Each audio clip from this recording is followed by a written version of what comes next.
Epístola do Apóstolo Paulo aos Romanos, capítulo 9. Em Cristo digo a verdade, não minto, dando-me testemunho a minha consciência no Espírito Santo, que tenho grande tristeza e contínua dor no meu coração, porque eu mesmo poderia desejar ser anátema de Cristo por amor de meus irmãos, que são meus parentes segundo a carne, que são israelitas, dos quais é a adoção de filhos, e a glória, e as alianças, e a lei, e o culto, e as promessas, dos quais são os pais, e dos quais é Cristo segundo a carne, o qual é sobre todos, Deus bendito eternamente. Amém. Não que a palavra de Deus haja faltado, porque nem todos os que são de Israel são israelitas, nem por serem descendência de Abraão são todos filhos, mas em Isaque será chamada a tua descendência. Isto é, não são os filhos da carne que são filhos de Deus, mas os filhos da promessa são contados como descendência. Porque a palavra da promessa é esta: por este tempo virei, e Sara terá um filho. E não somente esta, mas também Rebeca, quando concebeu de Isaque, nosso pai. Porque, não tendo eles ainda nascido, nem tendo feito bem ou mal, para que o propósito de Deus, segundo a eleição, ficasse firme, não por causa das obras, mas por aquele que chama. Foi-lhe dito a ela: o maior servirá o menor. Como está escrito: amei a Jacó e odiei a Esaú. Que diremos, pois? Que há injustiça da parte de Deus? De maneira nenhuma. Pois diz a Moisés: compadecer-me-ei de quem me compadecer, e terei misericórdia de quem eu tiver misericórdia. Assim, pois, isto não depende do que quer, nem do que corre, mas de Deus que se compadece. Porque diz a Escritura a Faraó: para isto mesmo te levantei, para em ti mostrar o meu poder, e para que o meu nome seja anunciado em toda a terra. Logo, pois, compadece-se de quem quer e endurece a quem quer. Dir-me-ás então: por que se queixa ele ainda? Porquanto quem tem resistido à sua vontade?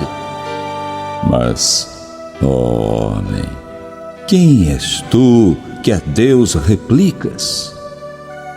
Porventura a coisa formada dirá ao que a formou: por que me fizeste assim? Ou não tem o oleiro poder sobre o barro, para da mesma massa fazer um vaso para honra e outro para desonra? E que direis, se Deus, querendo mostrar a sua ira e dar a conhecer o seu poder, suportou com muita paciência os vasos da ira preparados para a perdição, para que também desse a conhecer as riquezas da sua glória nos vasos de misericórdia que para a glória já dantes preparou, os quais somos nós, a quem também chamou, não só dentre os judeus, mas também dentre os gentios. Como também diz em Oséias: chamarei meu povo ao que não era meu povo, e amada a que não era amada. E sucederá que no lugar em que lhes foi dito: vós não sois meu povo, aí serão chamados filhos do Deus vivo.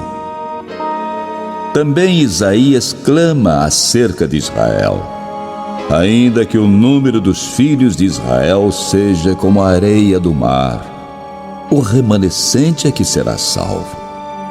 Porque ele completará a obra e abreviá-la em justiça, porque o Senhor fará breve a obra sobre a terra. E como antes disse Isaías, se o Senhor dos exércitos não nos deixar a descendência, teríamos nos tornado como Sodoma e teríamos sido feitos como Gomorra.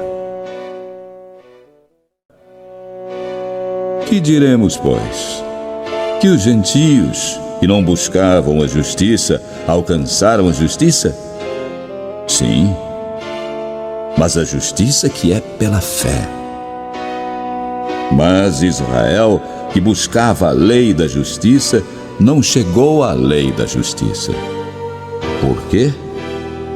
Porque não foi pela fé, mas como que pelas obras da lei, tropeçaram na pedra de tropeço, como está escrito: eis que eu ponho em Sião uma pedra de tropeço e uma rocha de escândalo, e todo aquele que crer nela não será confundido. Irmãos, o bom desejo do meu coração e a oração a Deus por Israel é para sua salvação, porque lhes dou testemunho de que têm zelo de Deus, mas não com entendimento. Porquanto, não conhecendo a justiça de Deus e procurando estabelecer a sua própria justiça, não se sujeitaram à justiça de Deus. Porque o fim da lei é Cristo, para a justiça de todo aquele que crê.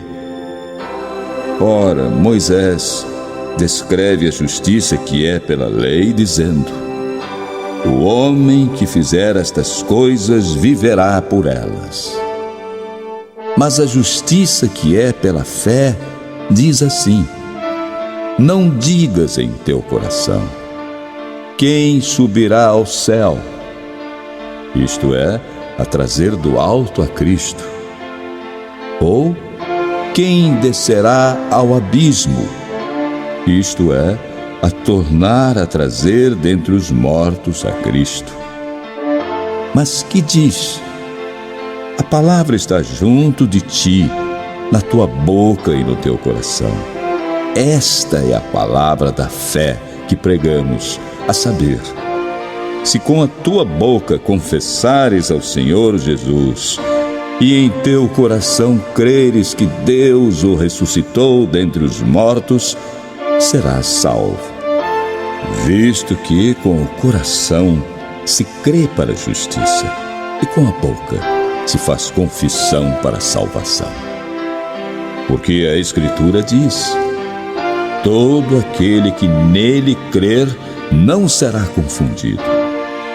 Porquanto não há diferença entre judeu e grego, porque um mesmo é o Senhor de todos, rico para com todos os que o invocam.